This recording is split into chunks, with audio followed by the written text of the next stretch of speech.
Le lundi 10 octobre 2011, au théâtre de l'Odéon, Alain Juppé et Buran Galioum, présidents du Conseil national, ont assisté à une soirée de solidarité avec le peuple syrien. Je suis venu ici à l'invitation du professeur Galioum et de Mme Kodmani pour exprimer le soutien de la France au peuple syrien qui est en train de se battre pour sa liberté et ses droits fondamentaux, de se battre à main nue, de se battre pacifiquement. C'est tout un symbole que la soirée aujourd'hui soit ouverte aux artistes, aux chanteurs, aux écrivains, pour bien rappeler quelle est la richesse du patrimoine, de l'héritage culturel et historique de la Syrie. La France est plus que jamais déterminée à soutenir ce grand mouvement des printemps arabes. Monsieur le ministre, excusez-moi une question. Cette soirée d'information et de solidarité est née à l'appel d'artistes et de citoyens de tout pays réunis lors du dernier Festival d'Avignon. Nous ne sommes pas seulement solidaires de la liberté de parole, mais nous apprenons aussi beaucoup d'elle. Nous apprenons à oser de nouveau les idées issues des Lumières. Si dans des établissements fédérateurs comme l'Odéon, Théâtre National, institution libre, née des Lumières, nous ne sommes pas aux côtés de ceux qui inventent le monde, alors nous ne servons à rien. Merci d'être là. Bonne soirée.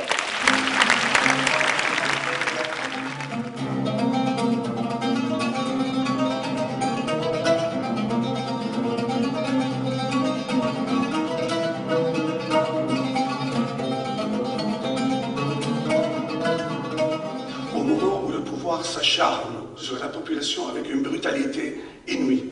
Le temps n'est pas à la polémique, quels que soient les griefs des uns et des autres, mais à l'unité et à l'action, à l'unité dans l'action. Cela rappelle un poème, un vieux poème de la résistance française contre l'occupation nazie. Quand les blés sont sous la grêle, fou qui fait le délicat, fou qui songe à ses querelles, au cœur du commun combat. Je vous remercie de votre attention. Je ne suis pas venu ce soir pour prendre la parole.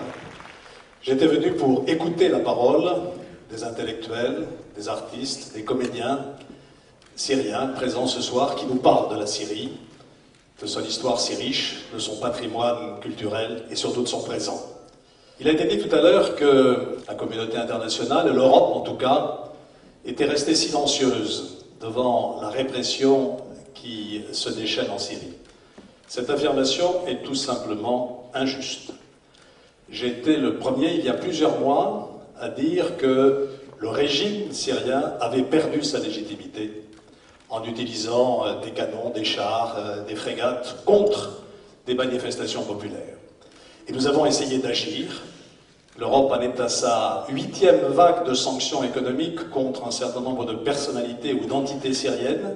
Nous nous sommes battus aux Nations Unies pendant des jours et des jours pour obtenir que la communauté internationale, qui elle effectivement est silencieuse, se prononce enfin. Nous avons échoué. Nous n'allons pas renoncer. L'Europe va continuer à exercer des pressions. Nous en avons parlé aujourd'hui même à Luxembourg et nous allons compléter la vague de sanctions qui a déjà été prise.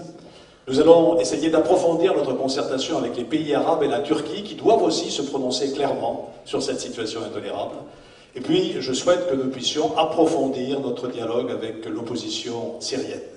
Elle est en train de s'organiser. Je suis disponible, je l'ai dit à plusieurs reprises, à tous les contacts nécessaires en ce sens pour que nous comprenions mieux quel est le projet de cette opposition et comment nous pouvons l'aider. J'ai entendu tout à l'heure résumer ce projet par 3 mots. Liberté, dignité, justice sociale.